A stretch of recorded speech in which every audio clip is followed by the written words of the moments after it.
So I'm originally from St. Petersburg, Florida. I was born and raised there. My home church is Community Bible Baptist Church. I came from the church that Hayden came from. My first introduction with Christianity was honestly probably about, I was kindergarten, and my great-grandmother took me to a church Sunday school. I used to go every now and then for the Sunday school class. And eventually, when I got older, the Sunday school teachers tried visiting. That was about the last time I had ever interacted with any kind of church or Christianity from then until about my high school years.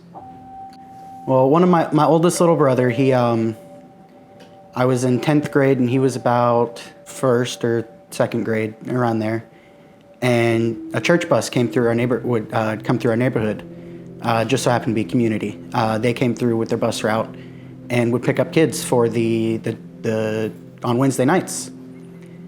And my little brother really wanted to go because a bunch of his friends in the neighborhood went.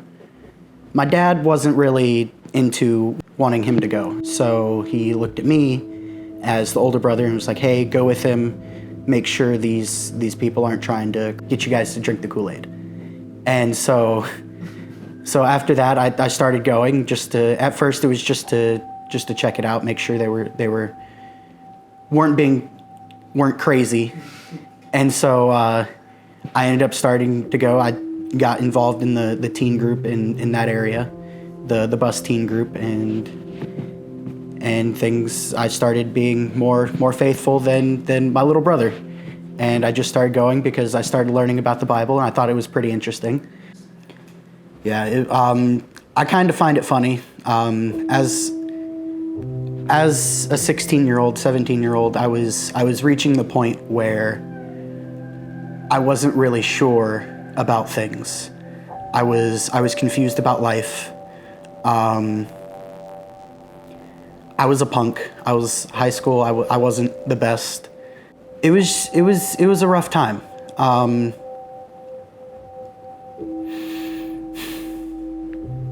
There was just times when I was questioning things, a lot of things. And at that time, church was the one stable thing in my life. I could always count on the bus coming every Wednesday, Brother Tyler coming every Wednesday to pick us up. And after that, it turned into me asking questions, and eventually the guy who was running the bus teens class was just like, "Hey, you're asking questions that these kids aren't. You need to go somewhere where we can work with you better."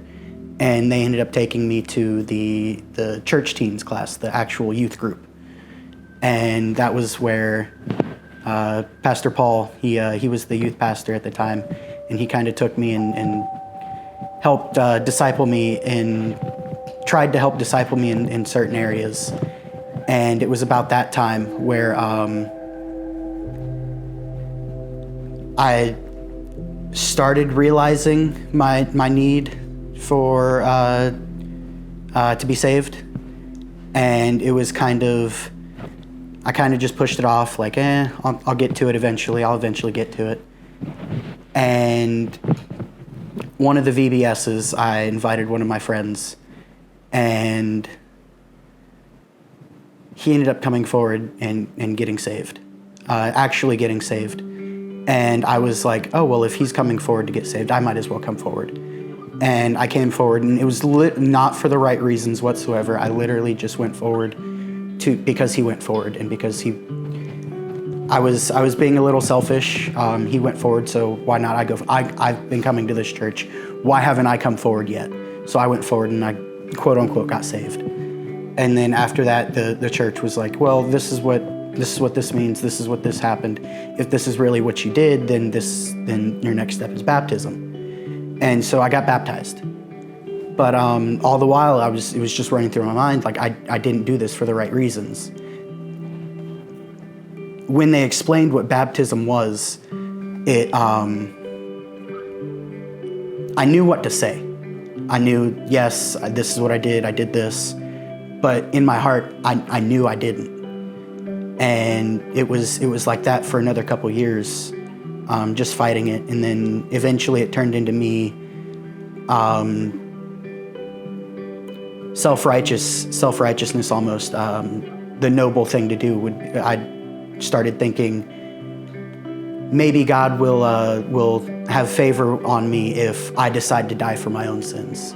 It's the noble thing to do. I don't want anybody doing anything for me out of a feel for pity or and I don't like having to owe people. So I didn't like that idea of some guy dying for me so I didn't have to go to hell. Why not just die for my own sins and then I'll pay for them myself. I don't like being in somebody's debt is what my attitude was. And then eventually one of we got a new youth pastor, Brother Tyler. He started sharing his testimonies every now and then, his testimony. And just one day it clicked, like, hey, I'm not saved.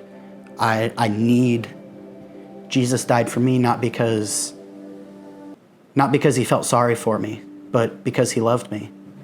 And it was just one day it clicked. And I was under the impression that you couldn't get saved unless it was on a Sunday night or a Wednesday night. So after like 3 weeks of like things going on at the church that we couldn't meet and talk, one Wednesday night after teen group, I pulled Brother Tyler aside and I was like, hey, I'm not saved. I would like you to go through this with me. And he took me to his office and we sat down and he went through it, and tears rolled, and I understood that Jesus died for me because he loved me, and that not because he felt sorry for me, but because he loved me and wanted to spend eternity with me in heaven, and that I didn't have to go to hell.